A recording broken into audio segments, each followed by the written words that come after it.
Sa videong ito, pag-uusapan natin ang isa sa mga pinakakontrobersyal at pinakamadalas na pagdebatehan sa mundo ng relihiyon, ang abuloy.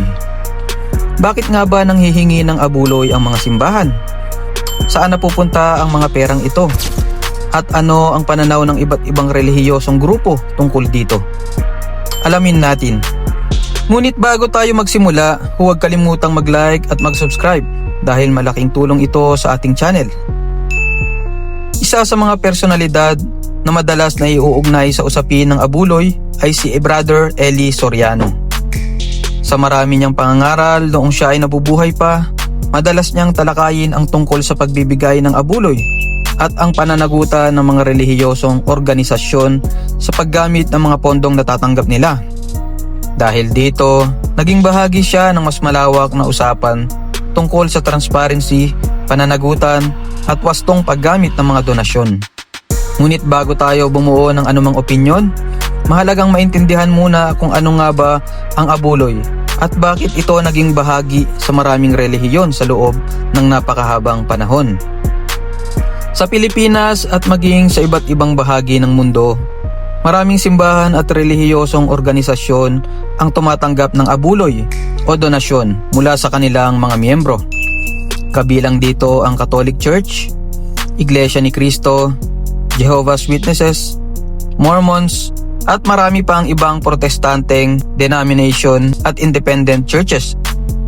Magkakaiba man ang kanilang paraan ng pangongolekta at paggamit ng pondo, iisa ang layunin nito sa pangkalahatan: ang suportahan ang mga gawain ng kanilang relihiyosong komunidad. Kapag naririnig ng maraming tao ang salitang abuloy, agad nilang naiisip ang perang inilalagay sa collection basket, sobre o donation box tuwing may pagsamba o pagtitipon. Ngunit sa mas malalim na kahulugan, ang abuloy ay hindi lamang pera.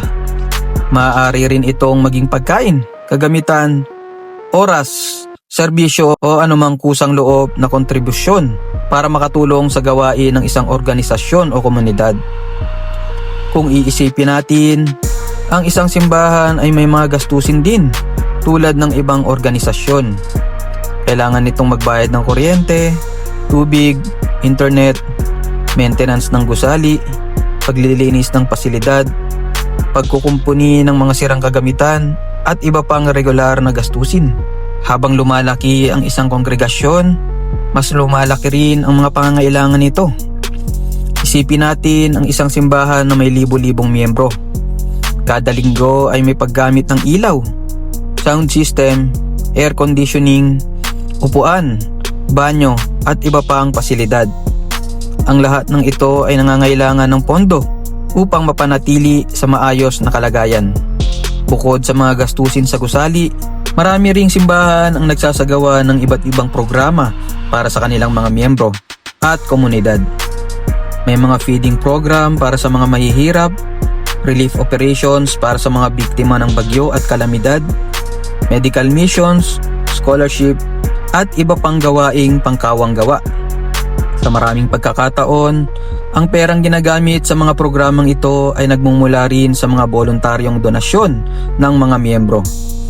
Sa tuwing may malalakas na bagyo, lindol o iba pang sakuna sa Pilipinas, madalas nating makita ang iba't ibang relihiyosong grupo na nagsasagawa ng relief operations. Namimigay sila ng pagkain, tubig, damit at iba pang pangunahing pangangailangan. Ang mga pondong ginagamit sa mga gawaing ito ay kadalasang nagmumula sa mga kontribusyon ng kanilang mga miyembro. May mga simbahan din na nagpapatakbo ng mga paaralan, ospital, bahay ampunan at iba pang institusyon. Ang pagpapatakbo ng mga ito ay nangangailangan ng malaking halaga ng pera bawat buwan at bawat taon, mula sa sweldo ng mga empleyado hanggang sa pagpapanatili ng mga pasilidad. Lahat ng ito ay nangangailangan ng sapat na pondo. Ngunit dahil sa pera ang pinag-uusapan, hindi maiiwasan ang mga tanong. Maraming tao ang nagtatanong kung saan talaga napupunta ang mga nakokolektang abuloy. Ang iba ay nais malaman kung paano ginagamit ang pera at kung sapat ba ang transparency ng mga organisasyong tumatanggap nito. Sa iba't ibang bansa, may mga relihiyosong organisasyon na regular na nagbibigay ng financial reports sa kanilang mga miyembro upang ipakita kung paano ginagamit ang mga donasyon. Sa kabilang banda, mayroon ding mga organisasyon na may kanya-kanyang sistema ng pag-uulat depende sa kanilang istruktura at pamamalakad. Dito pumapasok ang kahalagahan ng pananagutan. Maraming eksperto ang naniniwala na kapag malinaw ang paggamit ng pondo, mas tumataas ang tiwala ng mga miyembro sa kanilang organisasyon. Kapag alam ng mga tao kung saan napupunta ang kanilang ibinibigay, mas nagiging kampante sila sa patuloy na pagsuporta. Para naman sa maraming pananampalataya, ang pag-aabuloy ay hindi lamang simpleng pagbibigay ng pera.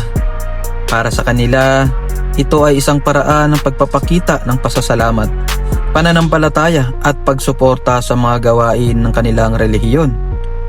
Naniniwala sila na ang pagbibigay ay bahagi ng kanilang espiritual na buhay. May ilan namang mas pinipiling tumulong ng direkta sa mga nangangailangan. Halimbawa, sa halip na magbigay ng pera sa isang organisasyon, mas gusto nilang bumili ng pagkain para sa isang pamilyang kapos sa buhay o direktang tumulong sa isang taong nangangailangan. Ito ay personal na desisyon ng bawat isa at nakabatay sa kanilang paniniwala at paraan ng pagtulong. Mahalagang tandaan na ang pagbibigay ay may iba't ibang anyo. Hindi lamang pera ang sukatan ng pagtulong.